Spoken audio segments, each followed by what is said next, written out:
Cluster स्तरीय आस school जिबा संपर्कित शिक्षा सभा अनुष्ठित।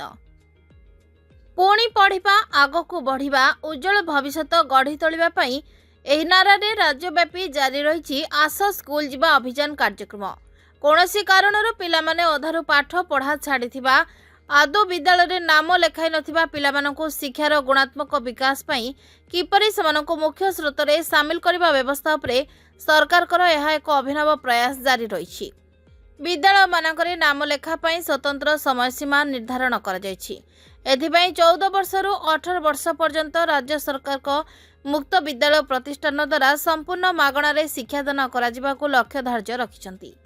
एही परिप्रेक्षी ढेंकानाल जिला पर्जंग ब्लॉक शिक्षा गोष्ठी विभाग अनुकूल गड़पर्जंग क्लस्टर गड़पर्जंग पंचायत अधीनस्थ डिहडोल उच्च प्राथमिक विद्यालय प्रांगण में शुक्रवार दिन ब्लॉक शिक्षा अधिकारिणी प्रियदर्शिनी नायक तत्वावधान में ई क्लस्टर सीआरसीसी दिलीप कुमार बेहरा नेतृत्व में आस स्कूल जिबा संपर्कित शिक्षा सभा अनुष्ठित हो जाइछि।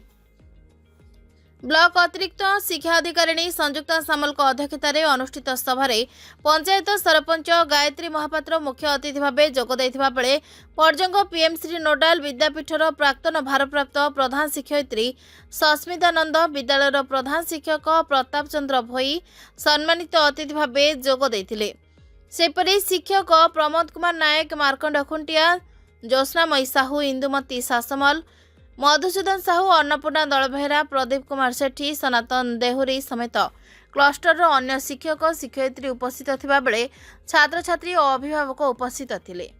विगत दिन में ब्लॉक शिक्षा अधिकारिणी प्रियदर्शिनी नायक तत्वावधान में ब्लॉक अतिरिक्त शिक्षा अधिकारी सत्यव्रत साहू तरुणी कुमार सिंह सीआरसीसी शिक्षक शिक्षयित्री माने घर को घर बुली अधा पाठपढ़ा और आदौ स्कूल को जाई नथिबा पिलांकु चिन्हट करा जाई समानंकु आयोजित शिक्षा सभारे सम्मानित करा जाई उत्साहित करथिले।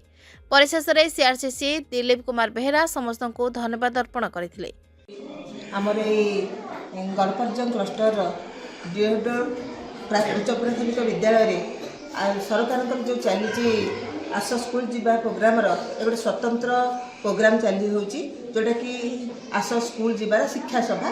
ये शिक्षा सभारे आमर जो पिला माने अधारू पाठ छाड़ी विद्यालय को आदौ जाई नाहंती सेमानकु सीटीएस रे चिन्हट कराइथिला। पुनर्बार सेमानकु शिक्षक शिक्षयित्री मानक द्वारा एवं सीएस मानक द्वारा एवं विभिन्न प्रकार पीआरआई मेंबर सरपंच ग्रामर विशिष्ट व्यक्ति समस्त द्वारा पुनर्बार चिन्हट करा जायकि सेमानकु मुख्य स्रोत रे शामिल करिया पई जो प्रयास कराइथिला ताकु संवर्धित करबा जो माने हेइचंती पिला माने आसी मेन स्ट्रीम हेइचंती से पिला मानकु संवर्धित करबा सहित अभिभावक मानकु मध्य संवर्धित करबा एवं गार्डियन मानकु सचेतन करबा जदि पिला किछि रहुचंती सेमानकु केमिति विद्यालय को पठांतु आस स्कूल जीवा प्रोग्राम रे शामिल करिक सरकारंकर जो विधि व्यवस्था रही से निजको शामिल करंतु एवं पुनर्बार से मुख्य स्रोत रे शामिल होई शिक्षा को निज मार्ग रे प्रयोग करंतु एवं जने उच्च शिक्षित होई समाज रा मुख्य स्रोत रे शामिल होई आगु को बढ़िया पाई सरकार के अभिनव प्रयास ए प्रयास को मध्य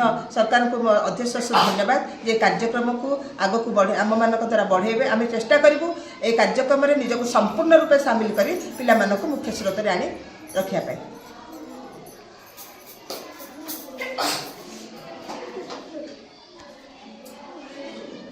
ढेंकानाल जिला पर्जंग ब्लॉक निर्मल गणनायक रिपोर्ट ना ओडिशा।